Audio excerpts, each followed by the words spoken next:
Well, it has been yet another busy week in politics, and Opposition Leader Tony Abbott joins me now. Good morning to you, Mr Abbott. Morning, Lisa. Now, Simon Benson in today's Daily Telegraph says he spotted a trend this week. I'm wondering if you feel the same way.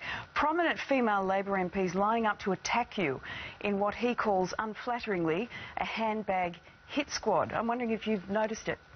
Look, it's not a phrase that I would use. It was a witty line that was used by one of my backbenchers during the week.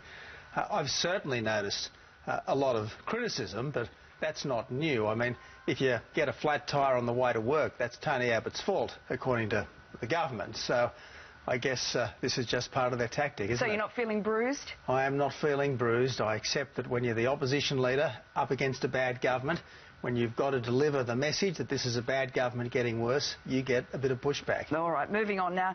Business leaders are calling for political advisors described as young, naive, expensive and just out of uni to be axed and replaced by impartial public servants, warning that up to $20 billion of taxpayer money has been wasted because of bad decisions.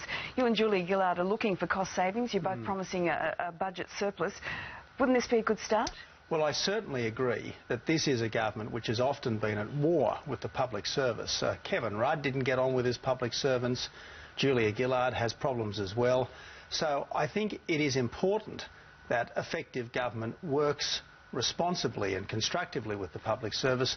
When I was a minister in the former government, Lisa, I worked very effectively with the public service. The Australian public service are highly professional. If you trust them, work with them, they'll nearly always get the job done. Does it need a clean out, though?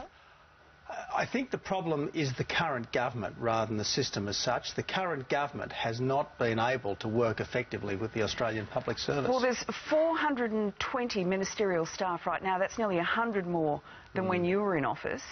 Would you look to cut that staff if you win this election? We are certainly looking for savings, and as you know, we'll be announcing our savings in good time before the next election, and we'll have a commission of audit in the first months of government to try to look at every dimension of government, its agencies and its instrumentalities, to see how we can do things better. So we'll be looking at all these things, but I think it's the misuse to which political staffers have been put with dirt units and so on, rather than the fact that there are political staffers as such. How much time do you think Labor, as you accuse them of having this dirt unit, how much time do you think they actually put to that?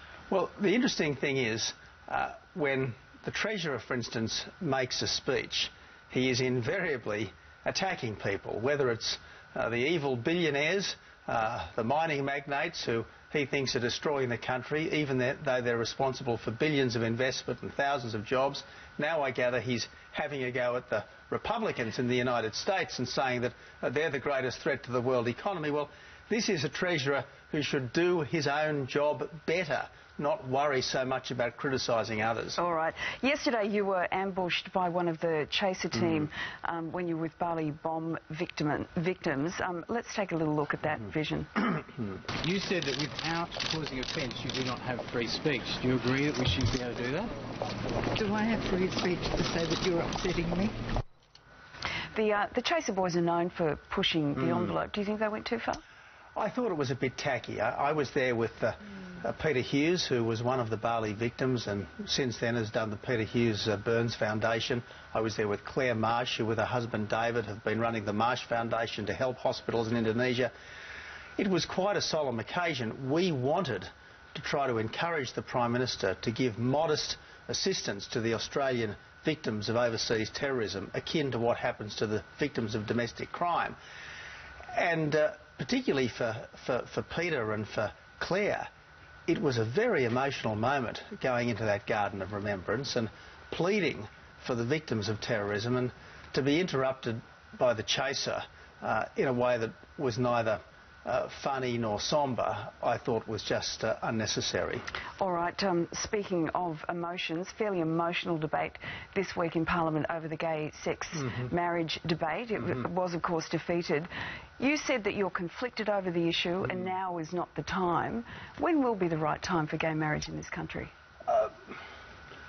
I'm a fairly traditional conservative person, Lisa. And yet you've got conflict over it. Because people very close to me obviously have a different view, and would like to get married, even though they're a same-sex couple. Now, in the end, it's possible to respectfully disagree, and that's what happens inside the Abbott family. Chris and myself respectfully disagree. Look, we've had the vote in both the Senate and the House of Reps. It was a fairly decisive vote. Let's let the dust settle before we go rushing into considering what the next step, if any, might be. All right, OK. We are celebrating 30 years of today. 30 all years of this young week. Today. That's right. Today's the big day. And can I tell you, one of the most often played and requested bits of footage that we've had on the show was a very special moment that we had on our regular Friday chats with you and the then Deputy Leader of the Opposition, now the Prime Minister. How do you feel when you look at that, Mr Abbott? I just wish Julia would still come on this program on Friday mornings. I'd be happy to give her a hug. If she came back, there'd be more hugs.